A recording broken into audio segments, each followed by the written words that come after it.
নাগরিক সংবাদে স্বাগত। সঙ্গে আছি আমি লায়লা নাজনীন। সংবাদ শিরোনাম শুনছিলেন, এবার বিস্তারিত। কোন রাজনৈতিক দলের অভিসন্ধির কাছে বিএনপি মাথা নত করবে না বলে জানিয়েছেন বিএনপি নেতারা। রাজধানীতে এক আলোচনা সভায় এসব কথা বলেন তারা। রাষ্ট্র কোনো ছেলে খেলা নয়, জনগণের ভাগ্য নিয়ে ছিনিমিনি খেলতে দেয়া হবে না বলেও হুঁশিয়ারি দেন তারা। জামায়াত পিয়ার নিয়ে যেসব ইসলামী দলকে সঙ্গে নিয়ে আন্দোলন করছে তাদের মধ্যে একটি দল অতীতে আওয়ামী লীগের দোসর ছিল। এখন তারা জামায়াতের দোসর হিসেবে কিভাবে আন্দোলন করছে জনগণ জানতে চায়। প্রশ্ন রাখেন বিএনপি নেতা সালাউদ্দিন আহমেদ। ফ্যাসিবাদী শাসনামলে বাতাস করেছে আওয়ামী লীগের সমস্ত কর্মকাণ্ডে, তারা আপনাদের আন্দোলনের শরীক হয় কিভাবে? রাজধানীর ইঞ্জিনিয়ার্স ইনস্টিটিউট মিলনায়তনে এক আলোচনা সভায় অংশ নিয়ে বিএনপির এ নীতি নির্ধারক এসব কথা বলে জানান, দেশে 56% মানুষ যখন পিয়ার বোঝে না, সেখানে পিয়ার এর দাবি বিভ্রান্তি ছড়ানো ছাড়া কিছু না। আমরা স্পষ্টই দেখতে পাচ্ছি বাংলাদেশের রাজনীতির ময়দানে এবং নির্বাচনে অস্থিরতা সৃষ্টি করার জন্য, বাংলাদেশের আগামী জাতীয় সংসদ নির্বাচনকে বিলম্বিত করার জন্য এবং পারতপক্ষে বানচাল করার জন্য যে শক্তি কাজ করছে, তার পক্ষেই এই রাজনৈতিক দলটি কাজ করছে বলে আমাদের সন্দেহ। জুলাই সনদ প্রসঙ্গে বিএনপির এ নেতা বলেন, যখন সংস্কার বিষয়ে বৈধ প্রক্রিয়ার কথা বলা হয় তখন একটি দল জনগণের অভিপ্রায় এর কথা বলেন। সাংবিধানিক প্রক্রিয়া ছাড়া বাংলাদেশের সংবিধানকে পরিবর্তন করার কোনো অধিকার আমাদের কারো নেই।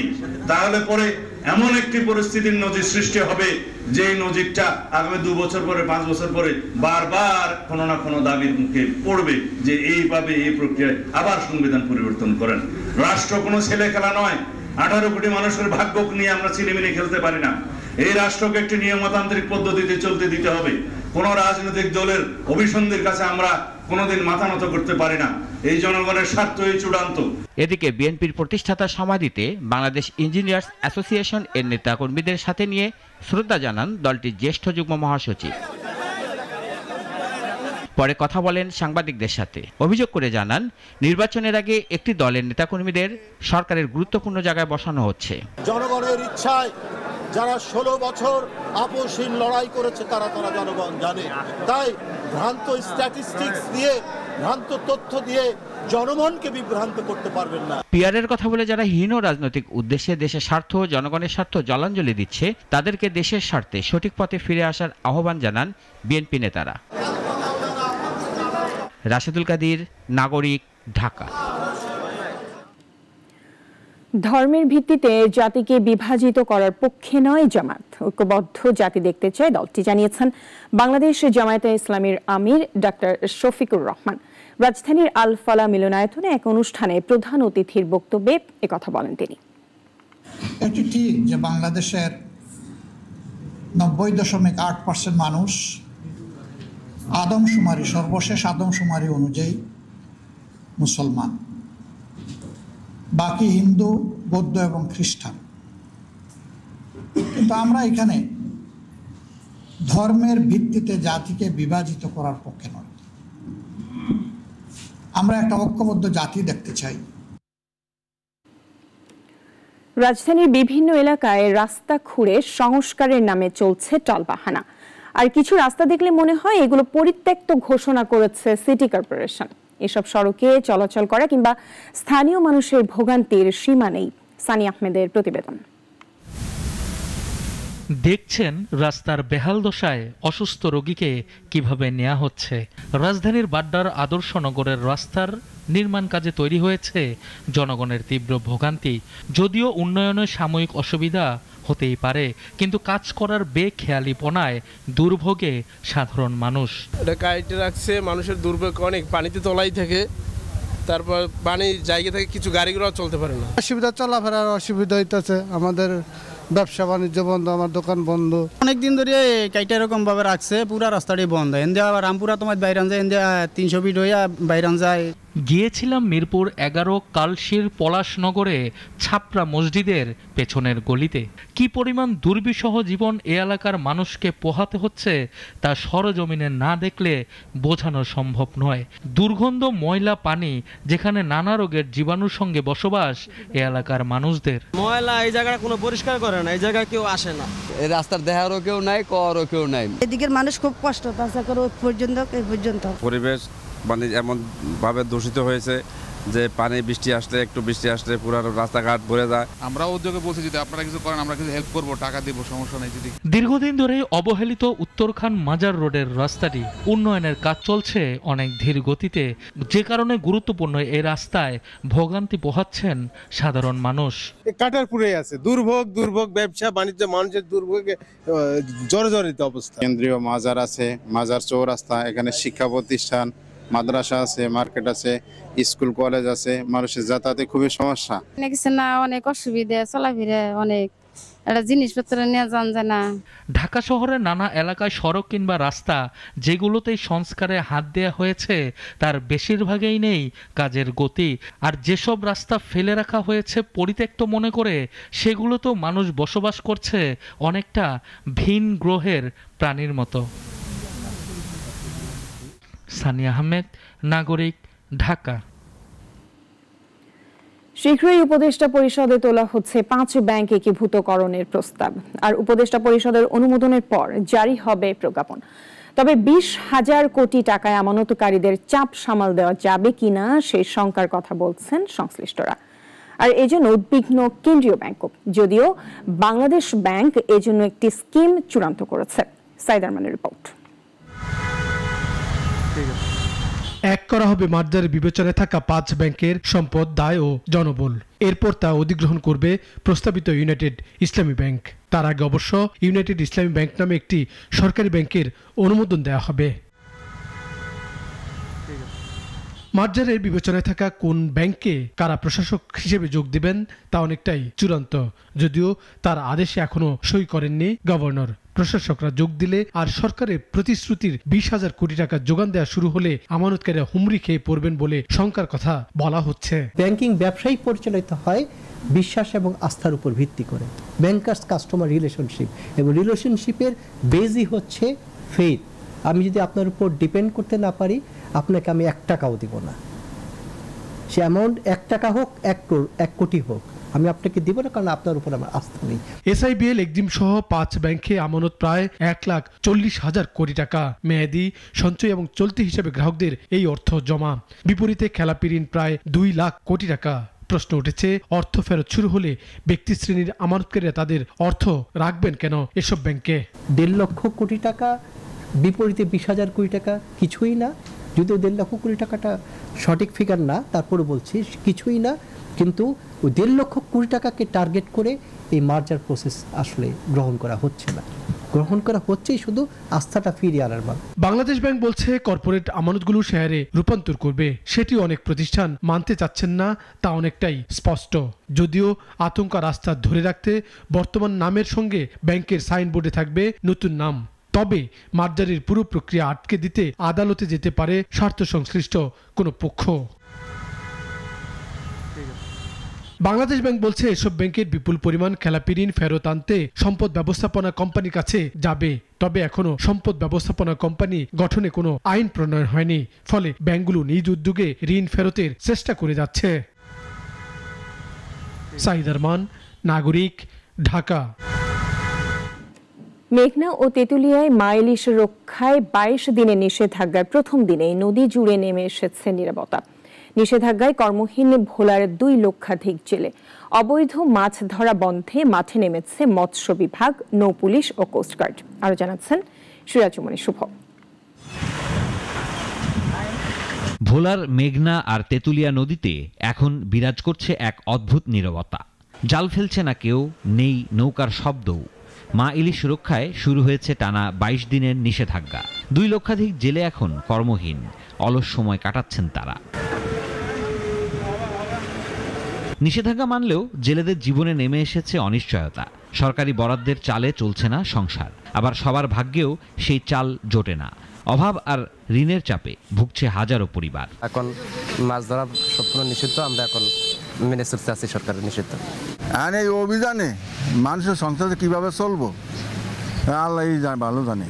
সরকার যদি একটু এই জালিয়াও দিতে চাইতো, কিছু চাউল দিত বাড়তি ফিরিয়া, তো চাউলটা পাইলে তখন কোনো রকম নুন তেল দিয়া ভাত পাতা দিয়া ভাত খাইতো। নিষেধাজ্ঞার প্রথম দিন থেকেই মাঠে প্রশাসন, পুলিশ, কোস্টগার্ড আর মৎস্য বিভাগের যৌথ অভিযান চলছে নদী জুড়ে। আমরা 22 দিন অভিযান দিয়েছেন, আমরা জাল তুলতে আছি, আমরা জাল তুলতে 6-7 দিন যাইবে মালিকের বুঝ দিতে। তারপর আমরা কি রাস্তায় আডু মাদা না করুম আর খামা আসার সময় 22 দিনের অভিযানে আমাকে একটা সংসারে যদি 5-6 জন খাওয়া নিয়ে থাকে, যে 25 কেজি চাউল দেয়, তাহলে 25 কেজি চাউলে আমরা শুধু আমার সংসারটা চলবো। 4 অক্টোবর থেকে শুরু হওয়া এই 22 দিনের নিষেধাজ্ঞা চলবে 25 অক্টোবর পর্যন্ত। এই সময়ে ভোলার 1,43,000 পরিবারকে সরকার দিচ্ছে সহায়তার চাল। মোট 3,586 মেট্রিক টন চাল বিতরণের ঘোষণা দেওয়া হয়েছে। তবে জেলেদের দাবি সহায়তা যেন সময়মতো ও সবার কাছে পৌঁছায়। সিরাজুম মুনির শুভ, নাগরিক। মাত্র 6 বছরে জনপ্রিয়তা পেয়েছে মেহেরপুরের গাংনী পৌর মাছ বাজার। দিনে মাত্র 2 ঘন্টার বেচাকেনায় উঠছে লাখ লাখ টাকার মাছ। এ বাজার এখন জেলার অর্থনীতিতে রাখছে বড় ভূমিকা। মেহেরপুর থেকে রাব্বি আহমেদের পাঠানো তথ্য ছবিতে জানাচ্ছেন অলিউল রনি। ভোরের আলো ফোটার আগে জমজমাট হয়ে ওঠে মেহেরপুরের গাংনী পৌর মাছের আড়ত। মাত্র 2 ঘন্টার ব্যবধানে ভোর 6টা থেকে 8টা পর্যন্ত 8টি আড়তে মাছ বিক্রি হয় প্রায় 25 লাখ টাকার। জেলার গাংনী উপজেলার হাটবোয়ালিয়া সড়কের পাশে অবস্থিত এ বাজার পরিণত হয়েছে উৎসবের চিত্রে। 6 বছর আগে কাঠের কয়েকটি দোকান দিয়ে শুরু হলেও এখন গড়ে উঠেছে 8টি আড়ত। স্থানীয় খাল, বিল, নদী ও পুকুরের মাছ ছাড়াও মাছ আসে কুষ্টিয়া ও চুয়াডাঙ্গা থেকে। অনেক আমদানি এবং আমার প্রায় 6 গাড়ি মাছ বিক্রি করেছি আমরা।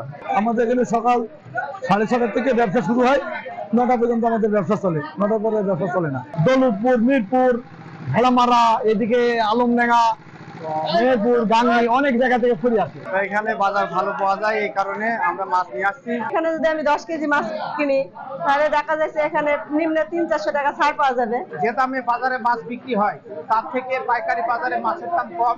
অন্যান্য বাজারে চাইতে এখানে মাছের দাম অনেক অল্প। প্রতিদিন প্রায় 80 থেকে 100 জন খুচরা বিক্রেতা এবং 500 থেকে 700 ক্রেতা আসেন এই বাজারে।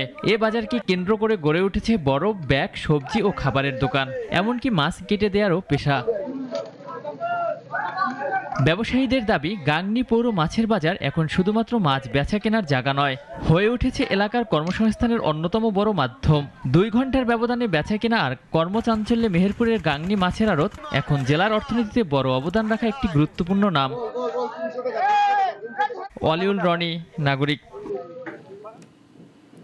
পটুয়াখালীর গায়াপাড়া লঞ্চ ঘাটে দীর্ঘদিন ধরে একটি পন্টুনের অভাবে ভোগান্তি পোহাচ্ছেন ঘাট ব্যবহারকারীরা।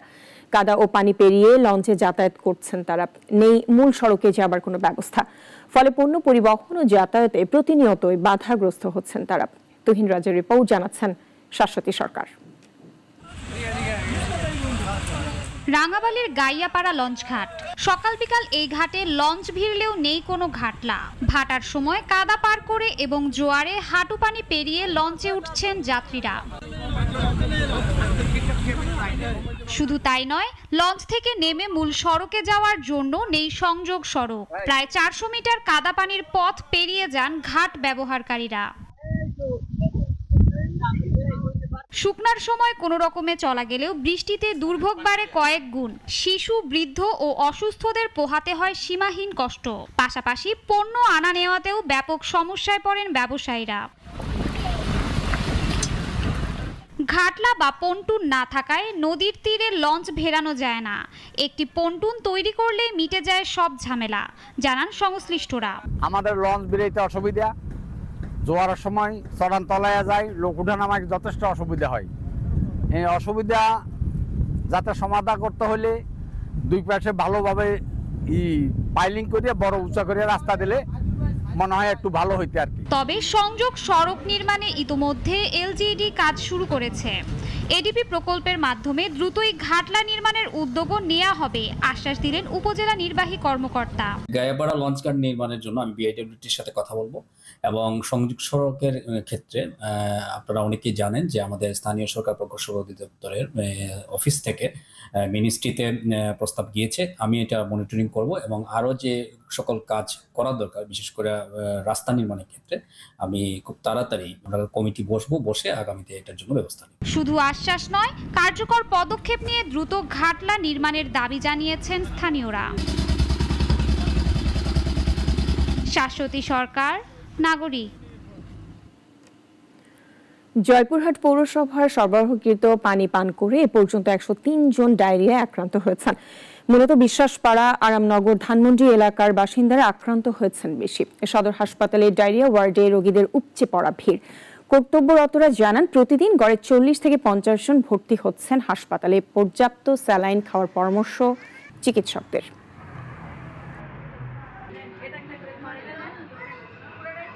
সচেতনতার অভাব দেখা যাচ্ছে যে লোকজন স্যালাইন যে পরিমাণ খাওয়া প্রয়োজন সেটা খাচ্ছে না।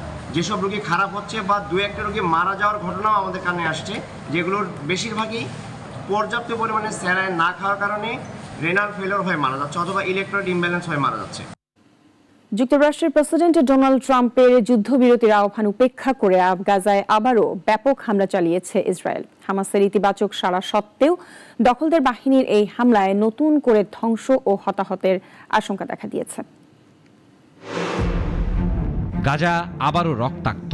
যুক্তরাষ্ট্রের প্রেসিডেন্ট ডোনাল্ড ট্রাম্পের যুদ্ধবিরতির আহ্বান উপেক্ষা করে মধ্যরাতে ব্যাপক বোমাবর্ষণ চালিয়েছে দখলদার ইসরায়েল।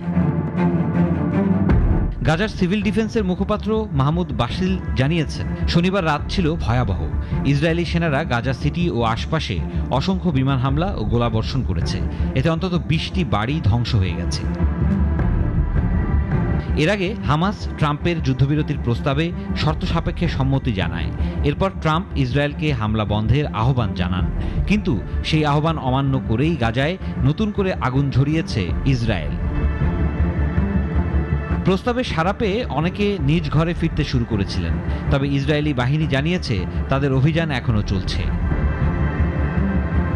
দীর্ঘ 2.5 বছরের রক্তক্ষয়ী যুদ্ধের পর মানুষ আশা দেখছিল শান্তির, তবে এই যুদ্ধবিরতি স্থায়ী হবে কিনা তা এখনো অনিশ্চিত, কারণ ট্রাম্পের প্রস্তাবে ইসরায়েলি সেনা প্রত্যাহারের কথা নেই, বরং হামাসকে অস্ত্র সমর্পণের শর্ত দেওয়া হয়েছে। এখন প্রশ্ন, ট্রাম্পের প্রস্তাবে থামবে কি গাজার রক্তক্ষয়ী অধ্যায়, নাকি আরও একবার শুরু হবে আগুন ধোয়ার যুদ্ধ? সিরাজুম মনির, শুভ, নাগরিক। বিসিবি নির্বাচন ঘিরে নতুন করে উত্তাপ ছড়িয়েছে। মোহামেডানের ক্লাবে আয়োজিত সংবাদ সম্মেলনে ক্লাব সংগঠক ও কাউন্সিলররা নির্বাচন স্থগিত, তফসিল বাতিল এবং আহ্বায়ক কমিটি গঠনের দাবি জানিয়েছেন। তারা হুঁশিয়ারি দেন, দাবি না মানা হলে দেশে ক্রিকেট বয়কট করা হবে। ক্লাব মালিকদের অভিযোগ, কারচুপির শঙ্কা, ভোটারদের লুকিয়ে রাখা ও অনিয়মের কারণে নির্বাচন গ্রহণযোগ্য হবে না। ইতোমধ্যে লেজেন্ডস অব রূপগঞ্জের চেয়ারম্যান লুৎফর রহমান বাদল ও রাজশাহীর হাসিবুল আলম প্রার্থিতা প্রত্যাহার করেছেন। সব মিলে ভোটের আগেই প্রশ্নবিদ্ধ হয়ে পড়েছে বিসিবি নির্বাচন প্রক্রিয়া। এখন এ পর্যন্তই। নাগরিকের খবর ও অন্যান্য আয়োজন দেখতে চোখ রাখুন আমাদের ওয়েবসাইট, ইউটিউব ও ফেসবুকে। সবাইকে ধন্যবাদ সাথে থাকার জন্য।